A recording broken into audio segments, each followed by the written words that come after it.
Përshëndetje miq, e kuptoj që jeni të shqetësuar për fushatën denigruese dhe shpifse kundër meje, mos u shqetësoni. Unë e kuptoj shumë mirë që pseudo gazetar, të cilët nuk janë që tjetër veç se shpërndarës dhe mendojnë që mund të shpërndajnë dhe lajme si të shpërndajnë gjërat e tjera, mund të ndikojnë në jetën time apo në përditshmërinë time. Por do t'ju them vetëm dy gjëra.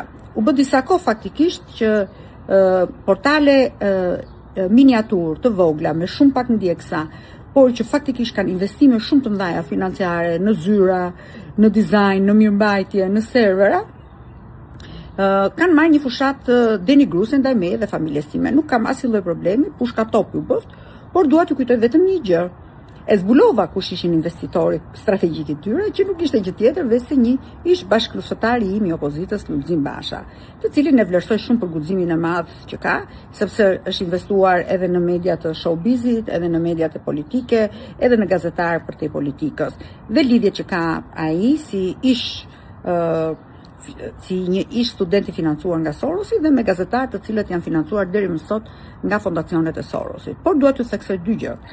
Dosja e financimeve ruse për lobim në Shtetet Bashkuara të Amerikës të Lulzim Bashës, çështja Muzin, vërtet e ka zënë plurin në zyrat e SPAK-ut, por nuk është mbyllur dhe ajo një ditë do të hapet. Në mos është hapur.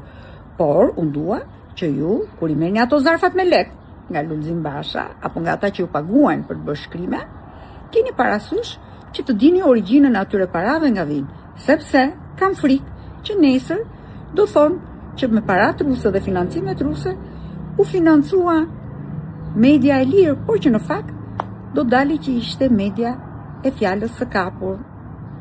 Miropafshim, pushka top, çdo fjalë kundër meje, vite jetë shtohet.